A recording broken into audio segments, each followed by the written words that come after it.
In this video, I'll be showing you how to use the Newton-Raphson method to find the root of a function. And before we proceed, I recommend that you do one of two things. You can either copy this table down here, just so that when you're following through with the video, you can input the values much easier. Or you can also download this Excel sheet, which I've shared in the description below. And so this Excel sheet has all the complete workings already, as shown. But I do recommend that you follow through with the video to understand where we got these values from. Alright, so moving forward, let's look at the problem here. So we're asked to find the roots of this quadratic equation, x squared minus 4x plus 3. Here, we're also given the derivative of the original function.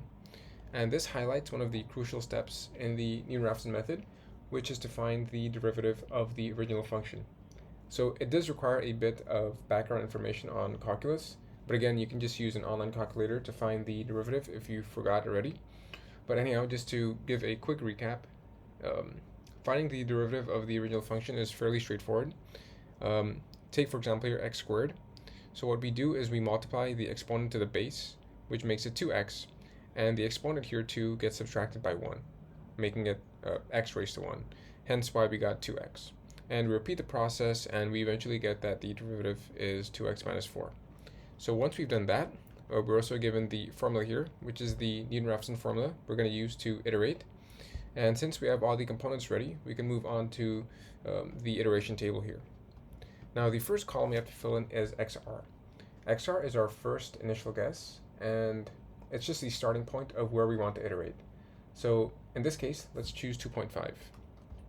Now with the Newton-Raphson method, the initial guess is quite flexible. And so I'll show you what that means later on. Okay, here fx is simply just the evaluation of this function here using 2.5, meaning we're replacing all the x's with 2.5. So it's 2.5 squared minus 4 times 2.5 plus 3, like this.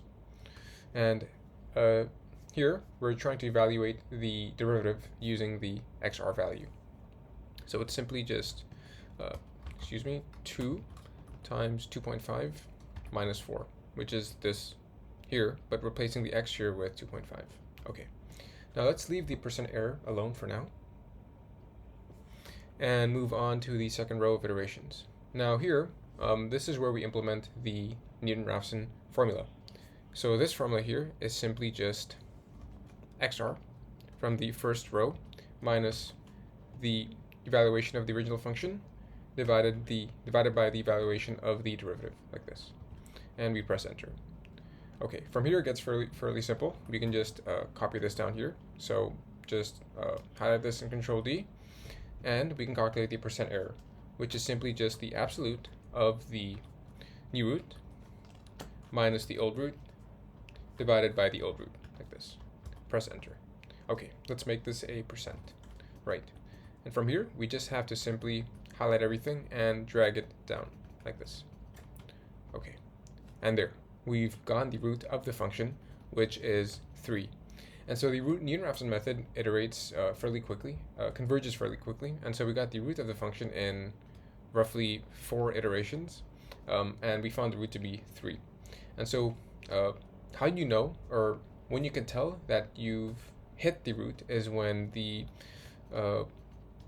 estimates start to become constant. So at first it's 2.5 to 3.25, which is a bit jumpy, but as we further iterate, it becomes relatively constant and there's less changes. And also you can look at the percent error to see as well. As we further iterate, the percent error gets smaller and smaller. Now this is a quadratic equation, meaning it has 2 roots, right? So how can we find the other root of the function?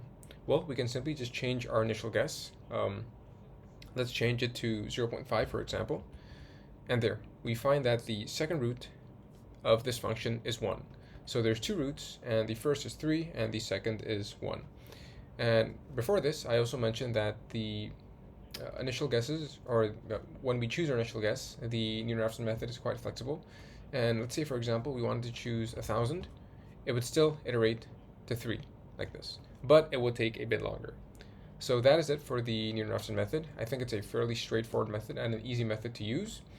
I do have some other videos on other numerical methods, such as the fixed point, false position, if you're interested. So please take a look at those as well. Thank you for watching.